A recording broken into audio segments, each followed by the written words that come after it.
दोस्तों, मैं अधिवक्ता स्वाति जैन जूडिस लीगल एसोसिएट में आपका एक बार फिर से स्वागत करती हूँ। आज मैं बात करने जा रही हूँ कि अगर पत्नी के द्वारा मेंटेनेंस का केस किया जाए,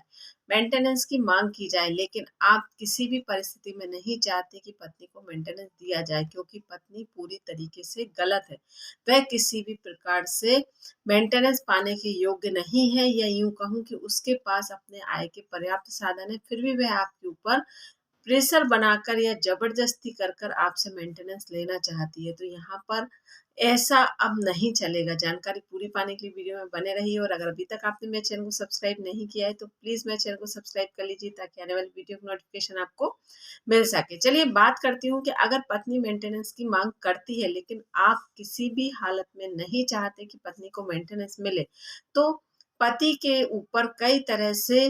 दबाव बनाया जा रहा है, धमकी दी जा रही है, किसी ना किसी तरीके से इस तरह से बिहेव किया जा रहा है कि पति परेशान होकर मेंटेनेंस देने के लिए तैयार हो जाए, वह किसी भी परिस्थिति में इनकार ना कर पाए। तो ऐसी परिस्थिति में आपको, अगर पत्नी के घर वालों के द्वारा बार बार दबाव बनाया जा रहा है, धमकी दी जा रही है कि अगर आप न्यायालय में नहीं जाते हैं, मेंटेनेंस के लिए स्वीकृति नहीं देते हैं, मेंटेनेंस के अपील को नहीं स्वीकारते हैं, अपनी तरफ से सबूत रखेंगे, तो आपके के साथ किसी भी प्रकार से कुछ भी किया जा सकता है या आपके साथ गलत हो सकता है। अगर इस तरह की आपको धमकियां दी जा रही हैं, तो यहाँ पर आपको थोड़ा सा सजग हो जाना चाहिए और आपको उचित सबूत जुटाने का प्रयास करना चाहिए। और जैसे ही आपके पास उचित सबूत आ जाते हैं, तो आपको उन सबूतों के आधार पर पत्नी के